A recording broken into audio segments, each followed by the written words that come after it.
Jim, certainly no stranger to Atlantic City, no stranger to Boardwalk Hall. I mean, I wonder, is this kind of fun for you to be back here doing this week?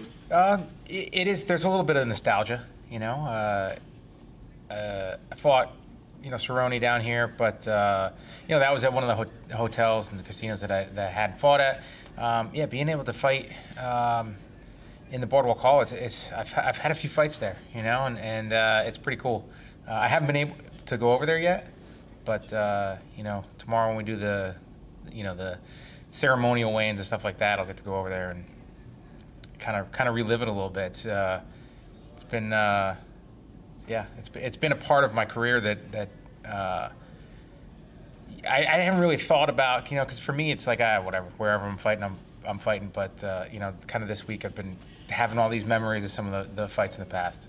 You think when you walk over there for ceremonials, do you think you'll soak it in a little bit and it'll all come rushing back to you a little? I think so. You know, I definitely think so. And even now, just thinking about it, you know, I fought in one of the smaller rooms a couple times, and that's where I had my my debut. Yeah, just some really cool memories. Fought Frankie there as well. Yeah, fought Frankie there. I mean, can you take yourself back to that point? I mean, did you ever in a million years think, you know, now here later, you know, you two guys are two veterans of the sport, two legends of the sport, you know, doing it. I mean, did you ever imagine this was possible? You know, I mean, I did. When I was coming up and before I even fought Frankie, the UFC finally brought back the lightweight division, and you know, BJ Penn was the man, you know, and it was like, all right, well, I'm training to fight him.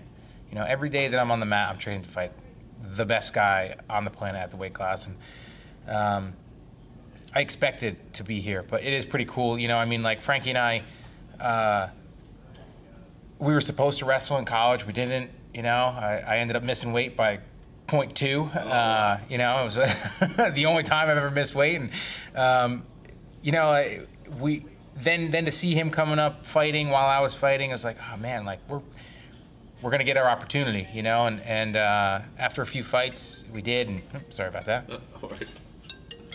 It's better you than one of us. Yeah, they know I'm in the middle of this. Yeah, you know, and we got the chance. It was, I think, both of our sixth fight, and you know, he got the call up right after that, and I had to fight on the local levels for a little bit longer, and you know, both been in here since, and it's pretty cool. It's pretty amazing to share that with somebody,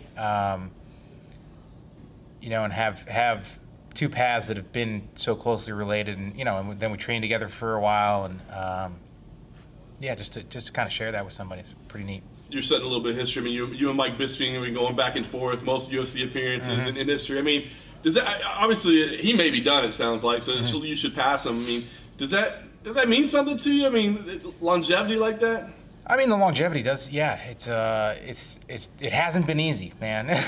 You know, it definitely has been easy, and for me to, you know, I'm also the guy that hasn't pulled out of a fight, so there have been those there have been those ones that where you know, it was definitely hard, definitely difficult training camps, and you know, I fought injured, I fought ill, I've dealt with things that some of my peers might not have, you know, on fight night, and sometimes I was able to overcome them, sometimes I wasn't. But yeah, getting to 30s, I think it's a mark that I don't see a lot of fighters that are coming into the sport now, and they're coming to the UFC now, getting to that point, just because the game has changed, and the way that careers are kind of being, you know, structured has changed. So it's cool.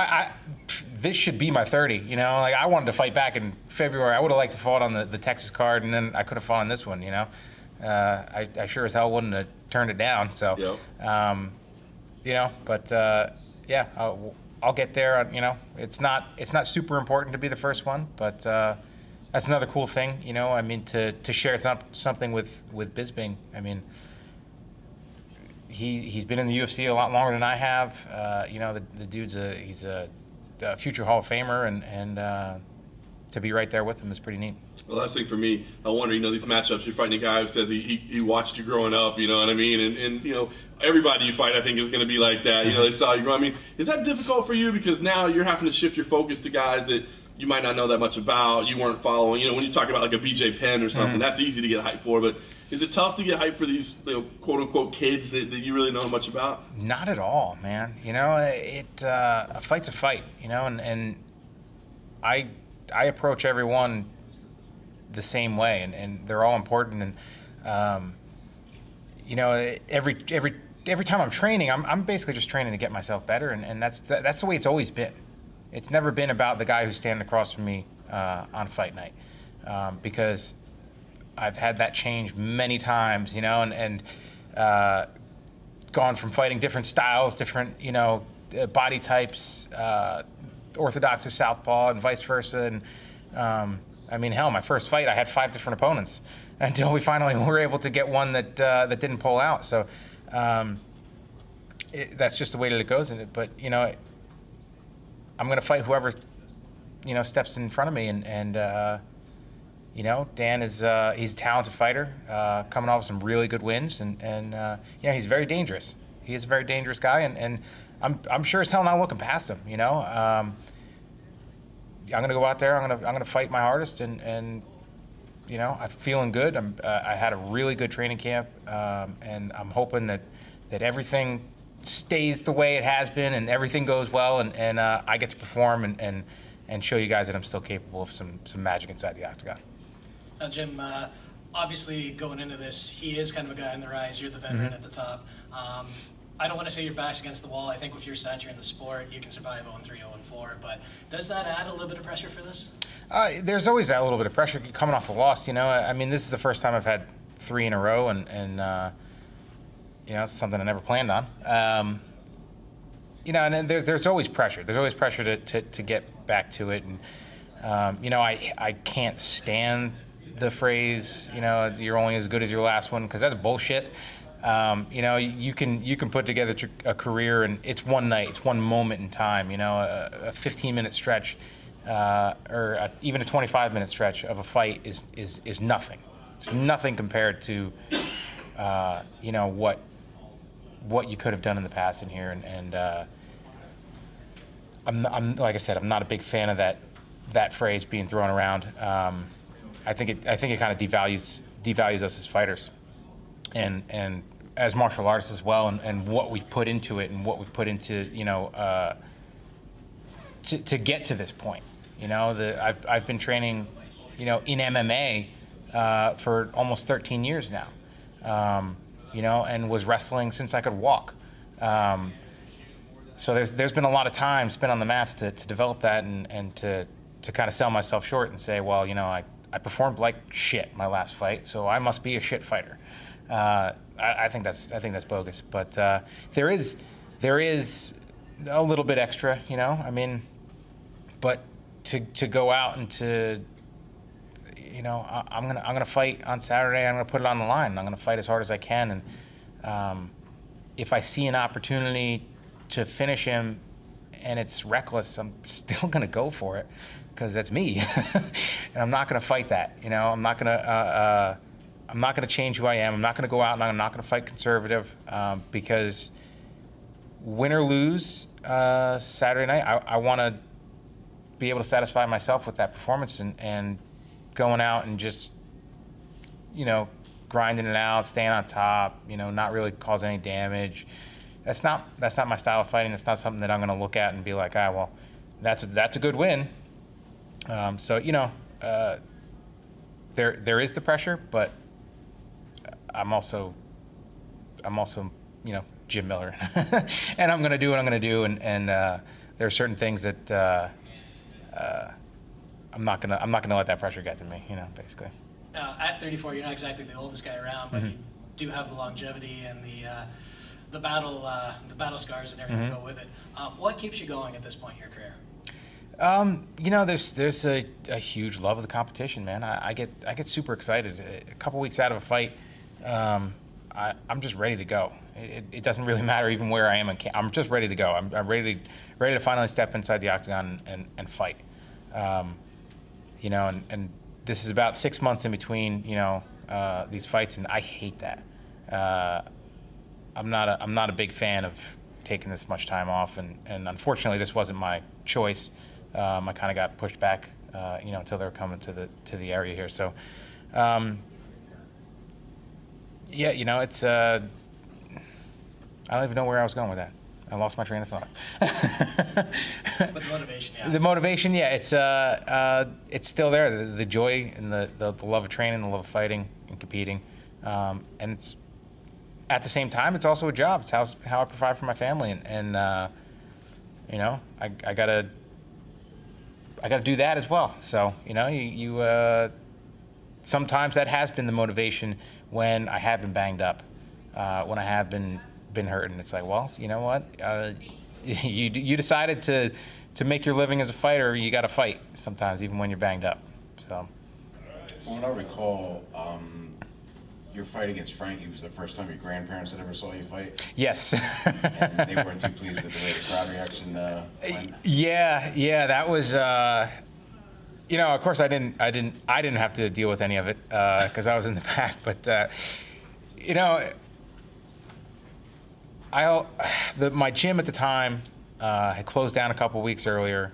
The training camp for that one, I barely had anybody to train with. I trained with Dan a little bit when I first got the fight. He had cracked a rib, and of course, the first sparring session, I forgot about it, and I punched him in the body and hurt him, and so he was out. So then it was like I had like two 17-year-old kids that were training, a 300-pound purple belt, a blue belt, a couple random guys, and at that time he was fighting for Rhino. They had like 60 fighters.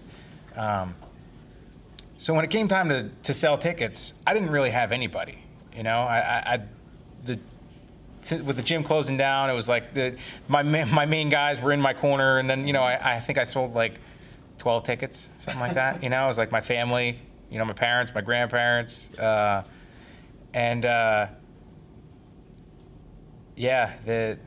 it was 12 for me and about 1,500 for him.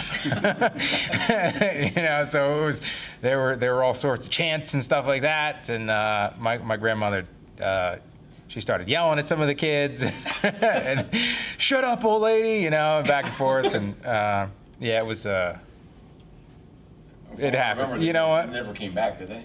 Did they ever go to a fight? No, they never came back to a fight after that. You fought a lot of fights in New Jersey or across the river in New York. I mean, this is a long commute for you. This is longer than the Shore guys and the Central Jersey guys, but it's still within the home state. Yep. Do you look at that as a blessing that like family and friends have been able to see you fight live so often? I mean, yeah, yes and no. It's cool. It's cool to have people here and for them to get to experience it. But at the same time, the octagon door closes. I don't care. I don't care who's there. I don't even really care who's in my corner. It doesn't matter to me. All I've got is a job to do and somebody standing across the cage from me. And only one time in 40 fights have I been able to see outside of that cage or ring. When the lights turn down. And that sucked. but I get such tunnel vision that it doesn't matter. My parents have been able to come to a lot of my fights, either way, and I can usually hear my mom shrieking, when something good happens, but it's cool. It's cool for them to be a part of it. It's cool for my team and the students at the gym to be able to come down. But for me, like I said, it really doesn't. It doesn't add any motivation. I'm gonna fight no matter what. Is it at all a distraction? No, not really. The only weird thing is, without flying at this point, it doesn't quite feel like fight week sometimes. Okay.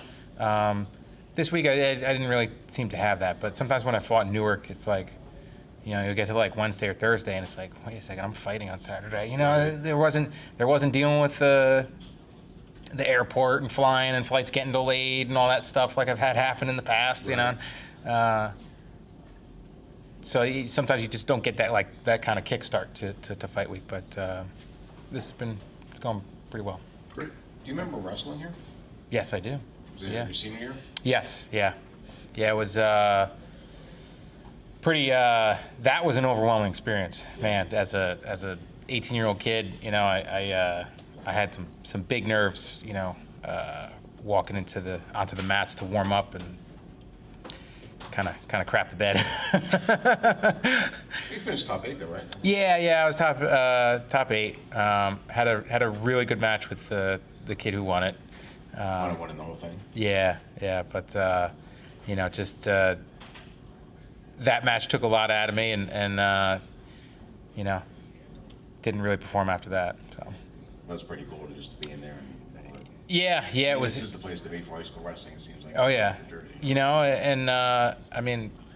and to be wrestling, to wrestle in the New Jersey states is, we don't divide it into different divisions and groups, and the last Olympic team had 5 or 6 guys that wrestled out in New Jersey. I mean, it's like to get that far in this state is legit. It's pretty cool. Expanding on your longevity, what do you attribute that to? Because you haven't had the easiest fights in the world. You never walked out unscathed. Why are you able to continue like this? Bullheadedness, a little bit of stupidity. I don't I've been lucky, and I haven't had devastating injuries. Knock on wood. But I'm